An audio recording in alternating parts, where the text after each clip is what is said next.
Hi, I'm Lydia and I'm Film Probe, and this is everything I watched in April 2025. My little jellycat helper this time is the lemon. I watched a total of 19 movies in April, which is pretty good for me. I've compiled all the films into 6 categories. The categories are motherhood in cinema, weird but compelling, female led stories, indie movies and shorts, don't waste your time, and the king of the month, which is the best movie I watched this month, which you may or may not have guessed if you've seen it. You probably know what movie it is. So let's start with the motherhood category. Now, before I name these motherhood movies, a lot of you are going to be like, motherhood? What the heck? Like, why did she put that in that category? It will all become clear in a minute. But the movies I put in the motherhood category are Hereditary.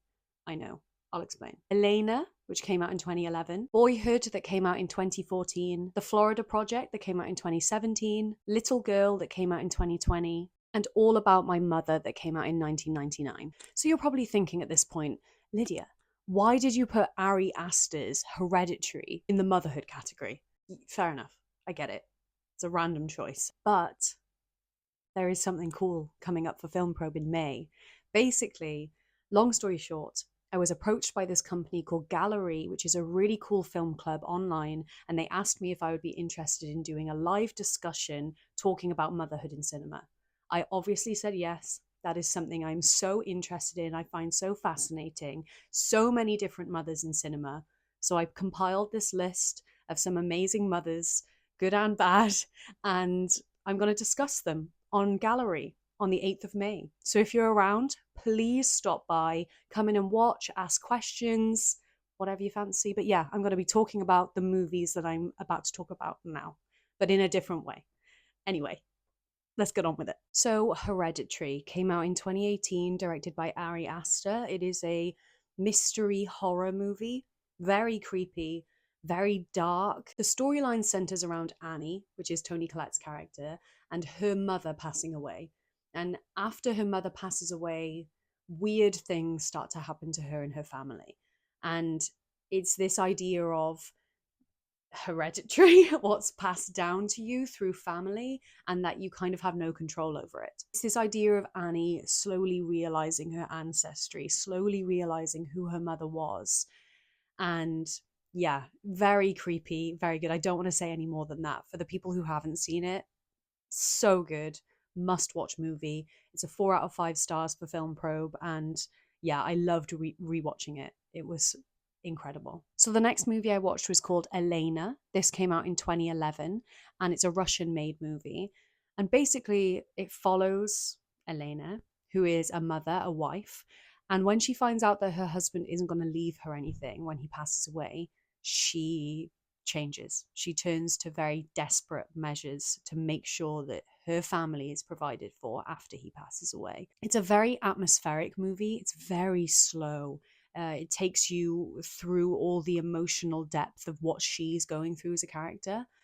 And I found this overarching theme of motherhood, of course, but the film was really powerful. And I think desperation is the first word that comes to mind. But I highly recommend it. I gave it 4 out of 5 stars again. I thought it was really powerful. So the next movie I watched is Richard Linklater's Boyhood, which came out in 2014. And if you don't know about this movie, I'm so surprised because I feel like everyone knows about this movie. It's pretty incredible. So the film took 12 years to make.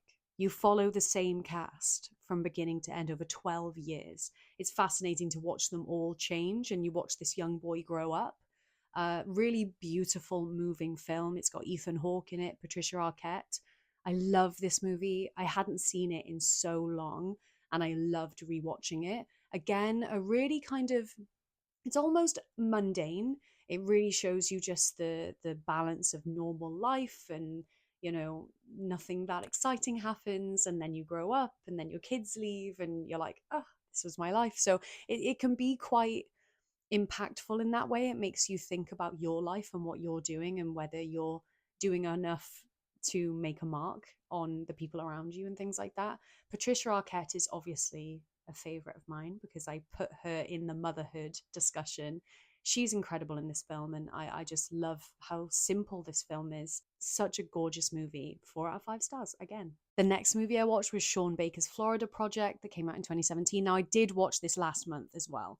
I know, stupid. I have rewatched a few this month, so I won't talk about it much. If you want to see my full review of the Florida Project, go back to my March video. But basically, I love it. I really enjoy it.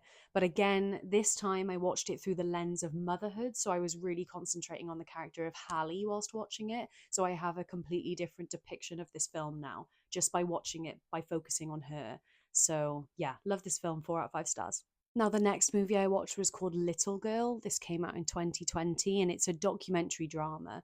So it's based around a real family, but it's dramatized. But oh my goodness, what a movie. I feel like I could spend one video talking about this movie, so I'll try not to ramble. So, the story of Little Girl is about 8-year-old Sasha, who questions their identity. It's beautiful to watch, it's so enlightening. It's like a movie that is very necessary, and I'm surprised more people don't talk about it. But it's about the transgender experience.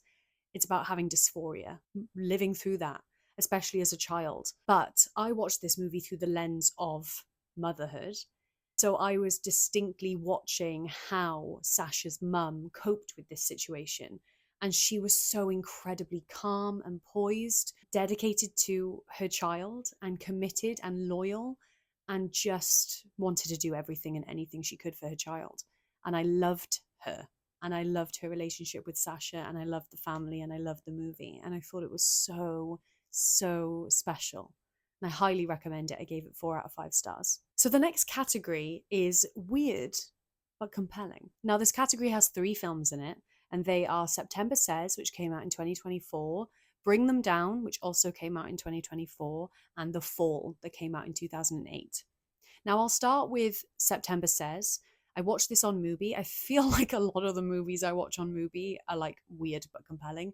They're all so strange, and that streaming platform just opens me up to so many more movies that I never would have like known about. September Says is about sisterhood. It's about 2 sisters, September and July, and September is the more dominant sister, and July just does everything she says. The movie is about the sisters going through high school, discovering themselves, who they are as a pair and who they are individually, also their relationship with their mother. And yeah, it's a strange one because lots of weird things happen in this film, and their relationship is so codependent, and they are so attached to one another, and they're so obsessed with one another. It can be weird. Sisters are supposed to be close, but these two are inseparable, and it's challenging what we find comfortable. And I like films that make you feel a bit uneasy and a bit uncomfortable. And I liked this one. I thought it was very interesting, and I don't know what more to say than that. It was very slow.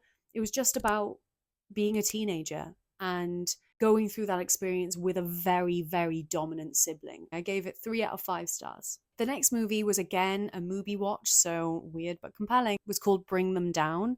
And this was an Irish movie. It had Barry Keoghan in it. I feel like he's in everything at the moment. And it was about Irish sheep herders and these families feuding with one another. So these 2 sheep herding families fighting with one another and arguing over their sheep, stealing from one another and fighting with one another and having literal, visceral, violent, physical arguments, but also like shouting arguments. It was a very weird movie. It got very dark very fast. Like, it escalated so quick, and I wasn't expecting it to get so dark. It was almost like a crime drama at one point and then a thriller at other moments.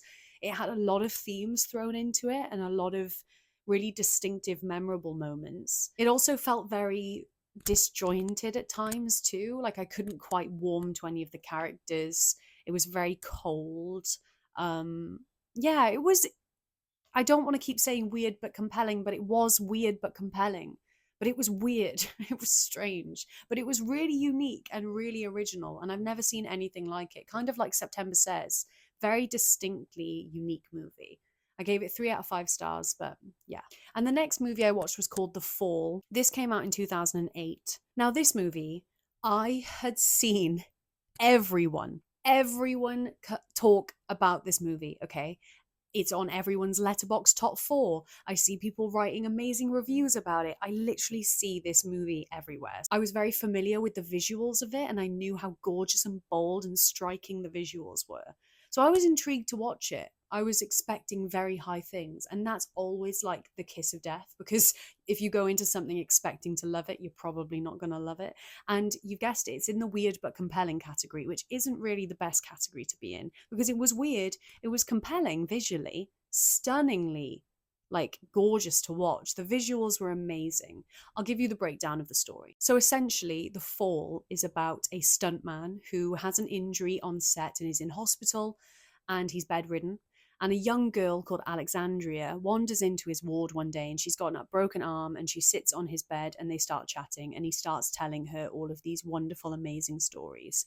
It's really sweet. As he starts telling these stories, you go into the stories and you're watching them unfold on the screen. And that's where the beautiful visuals come from, because they are gorgeous. There is no denying how amazing the cinematography, how amazing the shots were. It was like a dream, very surreal, but bold and striking. I keep repeating myself, but it was all of those things. But as a film as a whole, without just looking at it visually, it was okay. It was okay. I appreciated how great the story was. I liked the relationship between the stuntman and the young girl. I loved the storytelling aspect, but it also had some really sad elements towards the end. Like it got really dark and really serious and all a bit too real for me. And I was like, whoa, this film has so many layers, but I just couldn't get into it. I just couldn't see what everyone else sees. And I gave it 3 out of 5 stars. So all the films in the weird but compelling category got 3 out of 5 stars. But yeah, it was a strange one. It was a strange one. I wouldn't recommend it to everyone. New category. So the new category is female led stories. I may be biased, but the female led stories I watched this month were amazing. So I want to start with The Last Showgirl. This movie came out in 2024 and it stars Pamela Anderson. And I was so excited to watch this movie when it came out, but I didn't get access to it for ages. It didn't come out in the UK for so long and I couldn't find it anywhere. And then it pops up on Mubi and I was like, yay, I can finally watch Pamela Anderson. I'm a very big fan of her. I think she's very sweet and endearing, and she played the role in this movie so well. So The Last Showgirl is kind of self-explanatory. It is about a Las Vegas showgirl performing her last show. That kind of mundane, routine story of this woman working and loving her work and being passionate about her work. She is such an incredible dancer and she's so proud of it every day.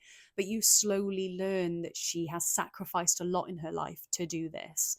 And then when she realizes the show's ending and she has this fear of, what do I have to show for my life? All I've done is this. So I found The Last Showgirl really, really amazing.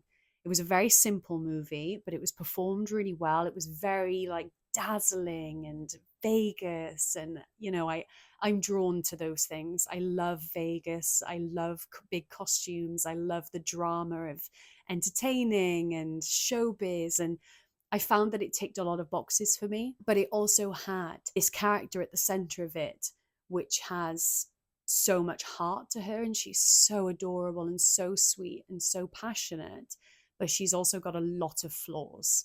And I found that Pamela Anderson was able to give this character so many layers, and you love her, but you also kind of hate her in a way because she's caused so much pain for her daughter and people in her life, and she's sacrificed a lot and is almost quite a selfish person. But yeah, I could talk about this movie a lot. I loved it so much. I gave it 4 out of 5 stars. The next movie I watched was called Queen of the Ring, which came out in 2025. Now, this movie was an incredible female-led story. Oh my goodness. I was sent this movie early by the production company, which is so cool that they even sent it to me.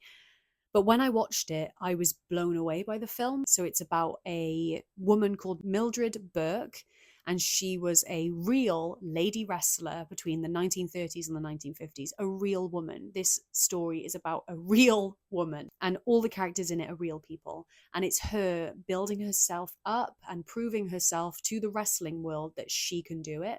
as a woman, as a single mother, and she basically changes the game for lady wrestlers. Yeah, I loved it. I wrote a really good review for it over on Film Probe, like a proper in-depth review. But I gave it 4 out of 5 stars, and I thought it was really strong. Ha, strong wrestler. Yeah, it was. I highly recommend it. It comes out in May, so you can watch it in May. But really, really good movie. Now, for those of you film lovers who know Challenges was incredible. Okay, it's a 5 out of 5 star movie. I've done my review of Challenges before. This isn't a first time for me, but it was the 1 year anniversary of Challenges the other day, so I felt like I had to rewatch it. And I love that movie so much. A lot of people in my life have watched it and been like, I don't get it. It was so average. It was so boring. That's fine. It is just a triangle about tennis. Like, that is it. But there's something about the music, the way that it's shot, the acting. I love Zendaya. There's just loads of little elements in this movie that I love. But it is essentially about tennis players and a love triangle.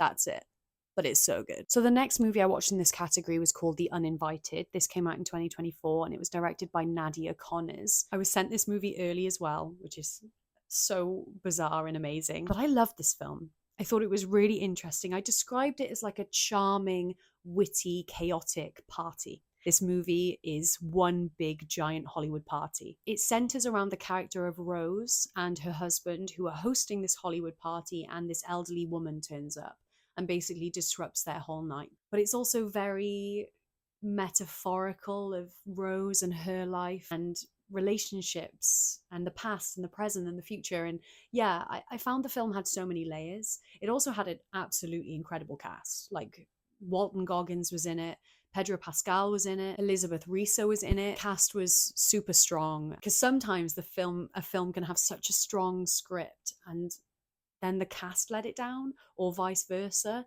But with this one, both elements were really strong. The core of the story was simplistic.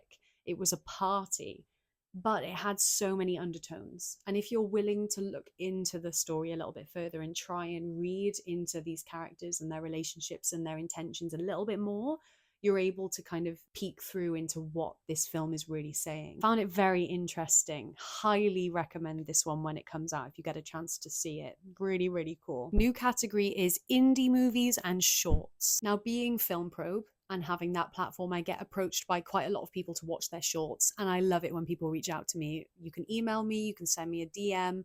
I get a lot, so if I don't reply to you, I'm not ignoring you. I get a lot and I try to sift through them. So here are the few I watched this month. I watched All Is Fine in '89. I watched Enter the Room, and I watched Ariella. So All Is Fine in '89. It's a dark comedy that follows a group of high school students and their teachers as they're about to graduate. So they're all awaiting this infamous field party that's kind of their big send-off to high school. And they're all full of optimism and excitement, and then it all comes crashing down when something terrible happens. Dun dun dun. It was directed and written by Matthew Lupus, and thank you for sending the film to me.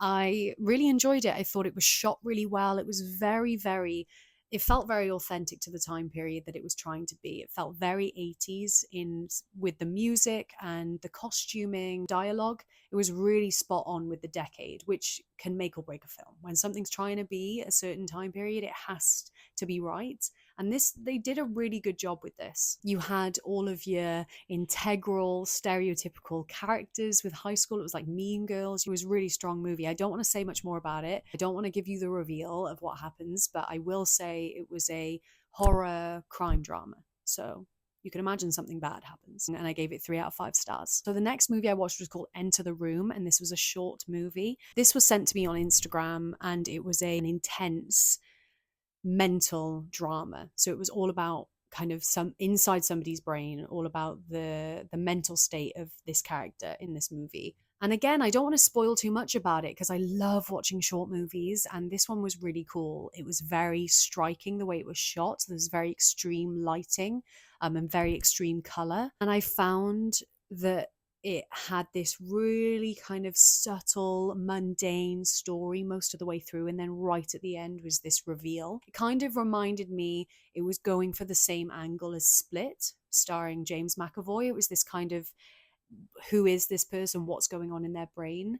And I could see it being developed into a full feature. I could see it as like a proper horror movie one day, and or like a psychological thriller. But it was very strong. Again, I gave it 3 out of 5 stars. I really enjoyed it. I love being sent shorts because they're so easy to watch, and they usually pack so much detail into a tiny runtime, and I love that. Sometimes movies are too long, you know. It's one of my pet peeves with movies when they're too long. I hate it. I don't think stories need to be that long sometimes. So with a short, they can fit so much action and impact and emotion into like an 8-minute runtime.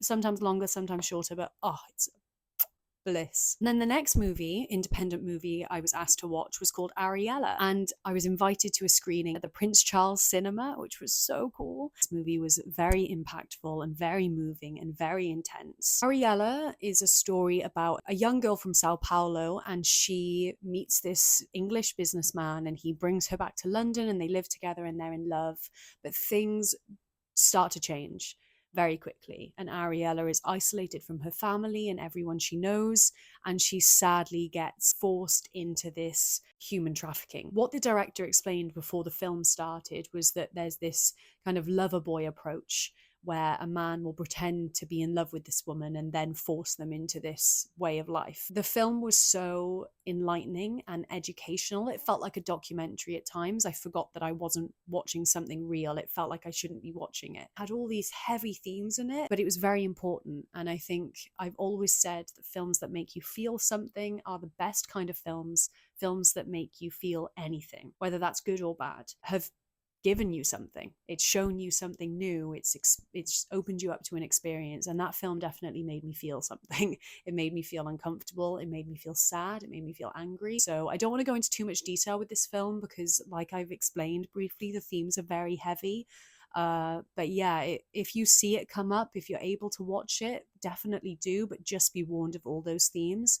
It was quite hard to watch at times, but it does have an incredible ending. An incredible ending. The ending that was so satisfying. That is the ending I wanted. So the payoff is worth it. But I gave it 3 out of 5 stars. It was very strong. Now, the next category is a short one. And basically, it's don't waste your time. Do not waste your time. If I can give you any gift, do not watch these movies. I don't want you to waste your time with them, okay? I have done the hard work for you and I have watched them. Do not watch them, okay? The first movie is called G20. Came out in 2025 and it's on Amazon Prime. Now, I was really looking forward to this. It has Viola Davis in it. I'm there waiting in the line every time she does a movie. I'm like, yeah, I want to watch it, please. And I was there and I was waiting, and it also had Anthony Starr in it. For any of my The Boys fans, you know, Homelander, he was in it. So I was really waiting for this movie. I was like, come on, come on, come on. This is so good. I watched it. Boy, it was disappointing. How I described it in my review was this movie is Die Hard. It is the literal skeleton of Die Hard. Why would anyone even attempt to do something similar to Die Hard? You're never going to do it as well. Ever. Ever. So the story is terrorists taking over the G20 summit. And the US president, which is Viola Davis, which is the best thing about this film, she uses her background in military training to like fight back against the terrorists. Anthony Starr's the terrorist, and she's basically Bruce Willis, okay? And he's Hans Gruber. He's Alan Rickman. Yeah, I don't know what more to say about this film. I think it was an action-packed movie, like action-adventure, you know. It had a lot of fight scenes, a lot of blowing up explosions and guns, and it was a nothing movie. It was so nothing. Very forgettable, too long, nothing. Just bleh. And yeah, I wouldn't waste your time with it. I wouldn't waste your time, especially if you like Die Hard, because this movie's almost offensive. I don't want to get more into it because some people might watch that film and really like it, because it is a simple movie. I was expecting a lot more from it, is what I should say. I wouldn't waste your time with it. I just wouldn't bother. Oh, and I gave it 1 star. You probably guessed. I gave it 1 star. And the next movie in this category is called Holland. This also came out in 2025 and it stars Nicole Kidman. Why are some of my favorite women making bad movies? Stop. Stop it. But this movie, like I said, it stars Nicole Kidman, and it's about a teacher. She's a homemaker. She's basically a Stepford wife, which I think we've seen her do before. But her name is Nancy Vandergroot. What a name. And she lives a picture perfect life in Holland, Michigan with her husband and her son. Nancy realizes that her husband is keeping secrets from her, and she starts to investigate him. And she suspects that something's wrong. She suspects that he's lying to her, and she is right. He is. So she, yeah, follows him and tracks him and investigates him. This film sounded so good to me. I actually really liked the aesthetic choice of making it Holland, Michigan, but it's everyone dresses and acts like it's Holland in the Netherlands. This film wasn't scary. It was just a simple crime drama. It was just like a wife chasing her husband, basically.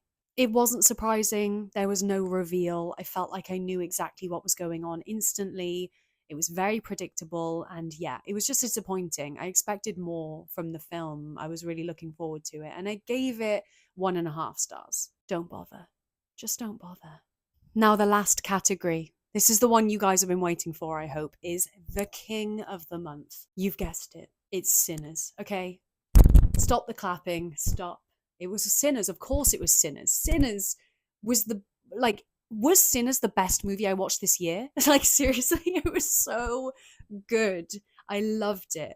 And I gave it 4.5 stars on my review. But now, after seeing it and coming away from the cinema and talking about it, I'm like, why didn't I give it 5 stars?